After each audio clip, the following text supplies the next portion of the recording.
Hello मेरे कक्षा 10 के प्यारे छात्र छात्राओं, स्वागत है हमारे यूट्यूब चैनल इसके पॉइंट कोचिंग क्लासेस में। Subject math class 10 lesson number 6। कक्षा 10 के बच्चे लेसन नंबर 6 को बहुत ही कठिन समझते हैं कि ये बहुत ही कठिन है, समझ में नहीं आएगा। लेसन नंबर 6 का नाम है त्रिभुज, जिसको ये लोग बहुत कठिन समझते हैं। इसको हम बहुत इजी तरीके से, बहुत ही आसान भाषा में आपको पढ़ाएंगे, बहुत ही आसान तरीके से हम आपको समझाएंगे। यहाँ पे दिए है इस लेसन नंबर 6 की जो पहली पढ़ में है वो आज हम पढ़ा रहे हैं। बहुत ही आसान तरीके से पढ़ाएंगे, एक ही बार में आपको समझ में आ जाएगा। इस लेसन नंबर 6 को अच्छे से पढ़ने के लिए हमारे यूट्यूब चैनल इसके पॉइंट कोचिंग क्लासेस को जरूर सब्सक्राइब करें और अपने दोस्तों के पास इसकी लिंक भेजें ताकि वो लोग इससे जुड़ सके हमारे यूट्यूब चैनल और उनका भी फायदा हो। तो यहाँ पे देखिए बच्चों, एक परमेय दी है जो थेल्स की परमेय कहलाती है। थेल्स की परमेय, ये परमेय जो है वो थेल्स की परमेय है। क्या है ये परमेय नंबर 1 है, पहली परमेय है जो थेल्स की परमेय है। ये कहती है जब किसी त्रिभुज की एक भुजा के समांतर अन्य दो भुजाओं को भिन्न भिन्न, दो यहाँ पे शब्द लिखा है, इसका अर्थ भिन्न भिन्न बिंदुओं पर प्रतिच्छेद करे तो अन्य दो भुजाएं एक ही अनुपात में विभाजित हो जाती है। अर्थात हम बहुत आसान तरीके से बताएं, ये कह रहा है कि एक त्रिभुज हो और त्रिभुज के समांतर एक भुजा के समांतर, देखिए त्रिभुज की भुजा 1 2 और 3, यानी और ये जो तीसरी भुजा है अर्थात पहली भुजा है, कहीं से भी पैदा कर सकते हैं। तो पहली भुजा के समांतर रेखा खींची जो BE है वो त्रिभुज की जो दो भुजाएं शेष बची है इसको छोड़ के ये और ये इसको दो बराबर भागों में डिवाइड करती है। जैसे इसका अनुपात बटे इसका अनुपात, इसका अनुपात बटे इसका अनुपात बराबर है। यही थेल्स की परमेय, समझ गए? यही थेल्स की परमेय कहती है। तो यहाँ पे हमने लिख दिया है भैया कि हमको दिया है त्रिभुज ABC में BC समांतर DE, ये इस निशान को समांतर कहते हैं DE। देखिए इस निशान को बच्चों समांतर कहते हैं, इस निशान को लंब कहते हैं, इस निशान को समभुज कहते हैं, इस निशान को सर्वांशम कहते हैं। ठीक है, हमने यहाँ पे लिख दिया सर्वांशम किसे कहते हैं। तो बिंदु D व E रेखा AB व AC को प्रतिच्छेद यहाँ पे लिखा है। ठीक है, अन्य दो भुजाओं को भिन्न भिन्न बिंदुओं पर प्रतिच्छेद करती है, यानी कि ये जो समांतर रेखा त्रिभुज के समांतर जो दूसरी रेखा खींची गई है वो उस दो रेखाओं को तो भिन्न भिन्न बिंदुओं पर प्रतिच्छेद करती है। वो भिन्न भिन्न बिंदु कौन है बच्चों? D और E को प्रतिच्छेद करती है। ठीक है, तो वही लिखा है, देखो हमने लिखा D व E रेखा AB व AC को प्रतिच्छेद करते हैं, AB और AC को कहते हैं। यहाँ पे रचना हमने की, हमने अपनी तरफ से मिलाया है, बनाया है कि D को F से D था, यहाँ पे D ले लिया उससे मिला दिया और E को G से मिला दिया। तब हमारा जो मिलाया तो क्या हुआ कि ये जो हमारा FD जो है ये लंब डालता है FD एक लंब हो जाता है जो किस पर है? AE पर। ये AE रेखा है, इस AE रेखा को दो बराबर भागों में बांटने वाली रेखा लंब है, इसका नाम है FD। तो FD लंब है किस पर? AE पर। और कह सकते हैं FD जो लंब है वो पूरी रेखा AC पर भी है और FD जो लंब है वो रेखा EC पर है। इसी तरीके से ये जो हमारा लंब हमने डाला है DE, ये DE जो लंब है वो AB पर भी है और G जो लंब है वो AB पर भी है और जो G लंब है वो AD पर भी है। इन तीनों रेखाओं पर ये लंब है। तो यहाँ पे मैंने लिख दिया DE लंब AD या AB या D। इसी तरीके से जो FD है वो लंब AE या AC या EC, इन रेखाओं के पर लंब है। तो यहाँ से हमको सिद्ध करना है, क्या सिद्ध करना है? यही सिद्ध करना। हमने क्या बताया कि किसी त्रिभुज की कोई एक भुजा के समांतर खींची गई रेखा वो त्रिभुज की अदर जो दो भुजाएं हैं उनको कहीं ना कहीं पर वो प्रतिच्छेद करती है, उनको काट रही है। तो जो यहाँ पे काट रही है तो उनका जो अनुपात है वो आपस में, उन दो भुजाओं का जो अनुपात है वो आपस में बराबर होगा। अर्थात इसका अनुपात इसका मतलब AD बटे DB बराबर AE बटे EC ये बराबर होगा। तो यही सिद्ध करना है कि AD बटे DB बराबर AE बटे EC आपको सिद्ध करना है। यहाँ पे दिया बच्चों उपपत्ति हमको तीन ही चीजें इस पर लिखनी होती हैं कि क्या दिया है, क्या सिद्ध करना है और उपपत्ति। तो उपपत्ति में हमने क्या लिखा बच्चों? त्रिभुज ABC हमको दिया था जिसमें BC समांतर, इस निशान को समांतर कहते हैं DF है। ठीक है, D व E रेखा AB व AC पर प्रतिच्छेदी बिंदु है। जो बिंदु D और E है वो रेखा AB और AC के प्रतिच्छेदी बिंदु है, मतलब वहां पे काट रहे हैं। तो इस तरीके से इतना हमारा सब कुछ दिया है। आगे हम हल करते जा रहे हैं, तो इसको कैसे हल करते हैं।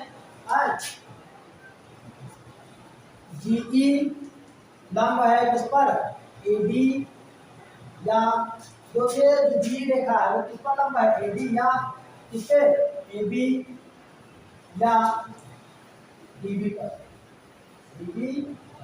और बच्चों क्या है, और ये जो हमारी रेखा कौन सी है, ये हमारा जो ईडी बचा है, ईडी,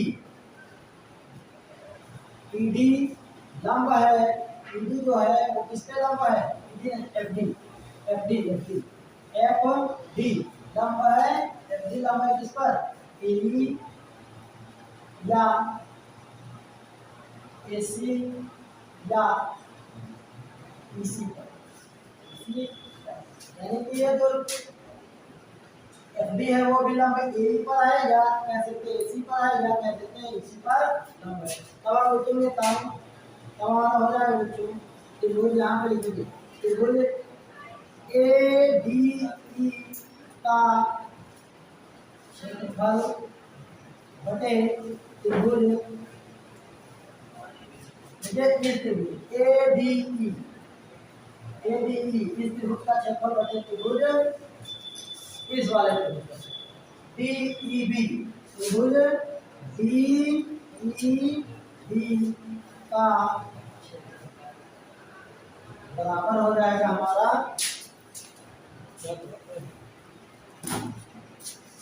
बराबर हो जाएगा हमारा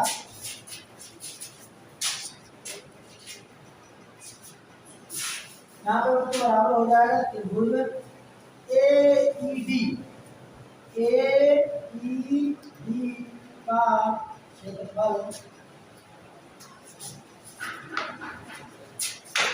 इसको हम निकाल दे रहे हैं, समांतर का नहीं होता है, लंब होता है, समरूप होता है, ये समांतर का क्षेत्रफल बटे बटे ये हो जाएगा इस वाले बटे त्रिभुज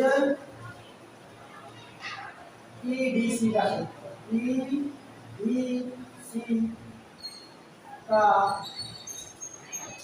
इस त्रिभुज का क्षेत्रफल, त्रिभुज का क्षेत्रफल देखिए बच्चों आप ध्यान दीजिए, त्रिभुज का क्षेत्रफल, क्षेत्रफल बराबर सूत्र होता है 1/2 आधार गुणे ऊंचाई, आधार गुणे ऊंचाई, यह होता है त्रिभुज का क्षेत्रफल, आधार गुणे ऊंचाई। तो वही कर देंगे, यहाँ पे कर देंगे 1/2 आधार गुणे शीर्ष लंब लिया ऊंचाई, शीर्ष लंब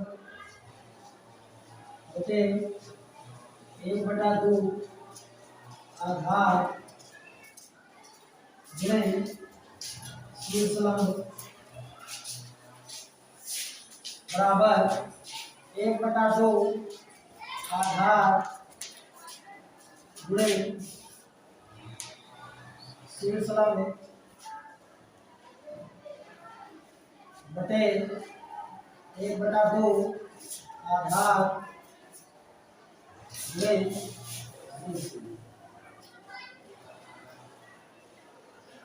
तो ये हम देखो यहाँ पे सूत्र लिख रहे हैं, क्योंकि त्रिभुज के क्षेत्रफल का यही फार्मूला होता है जिसमें यहाँ त्रिभुज है, ठीक है। ये हमारा हो जाएगा, अब देखिए ये कैंसिल हो जाएंगे, सब कैंसिल हो जाएंगे।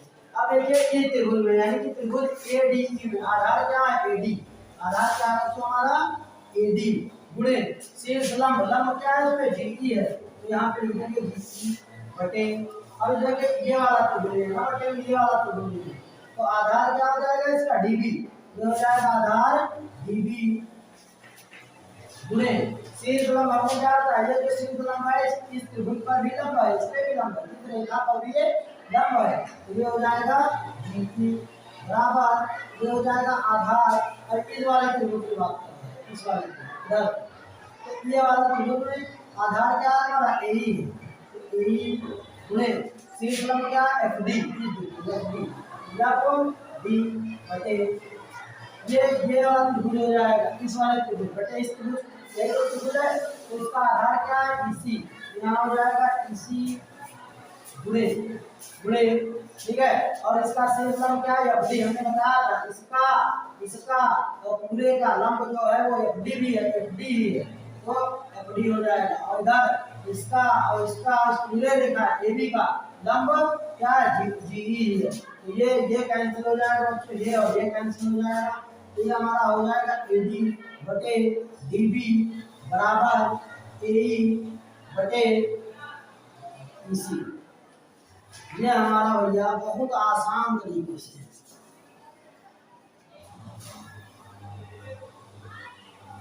ये हमारा बहुत ही आसान तरीके से सत्यापित है। ये हमारा देखिए, मतलब आपको बहुत ही आसान तरीके से हमने सत्यापित करके दिखा दिया, बहुत ही आसान तरीके से। देखिए सिद्ध हो गया कि इसका अनुपात बटे इसका अनुपात, इसका अनुपात बटे इसका अनुपात आपस में बराबर है। इस तरीके से बहुत आसान तरीके से सिद्ध हो गया।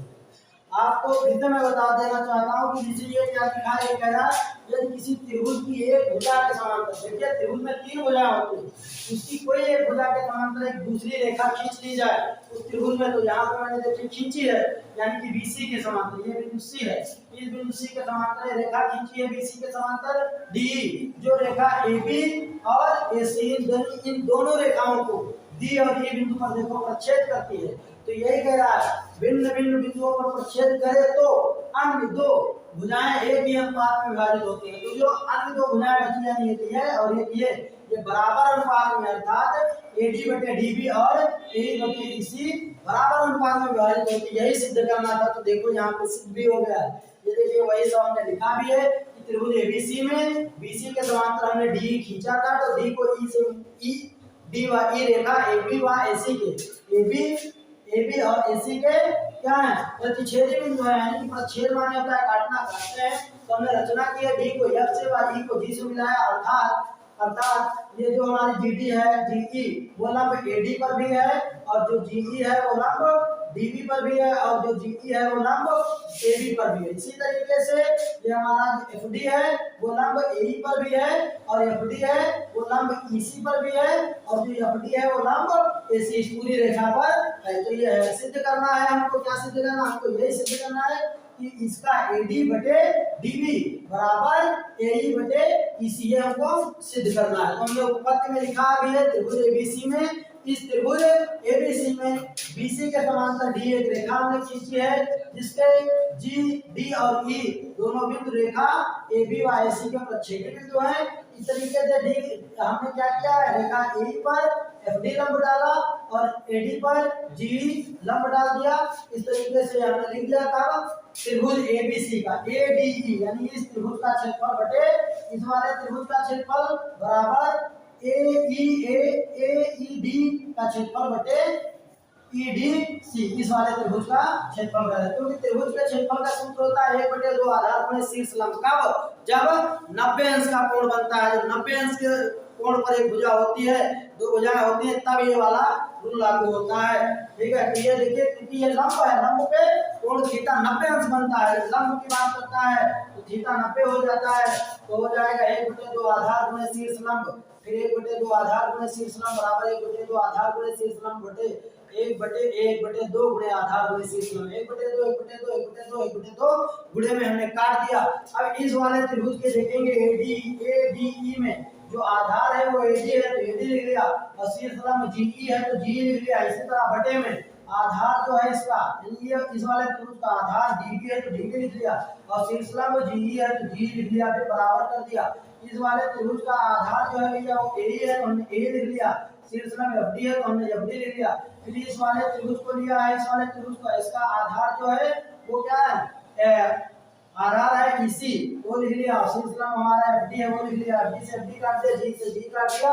तो हमारा जो कहना था वो सिद्ध हो गया कि AD बटे DB बराबर AE बटे EC, यानी AD बटे DB बराबर AE बटे EC। इस तरीके से हमने थेट की प्रमेय का सत्यापन कर दिया। बहुत ही आसान तरीके से आपको हमने समझाया है, और इसकी अगली प्रमेय हम आपको इसके अगले वाले वीडियो में भेजेंगे। और कैसा लगा कमेंट में आप हमें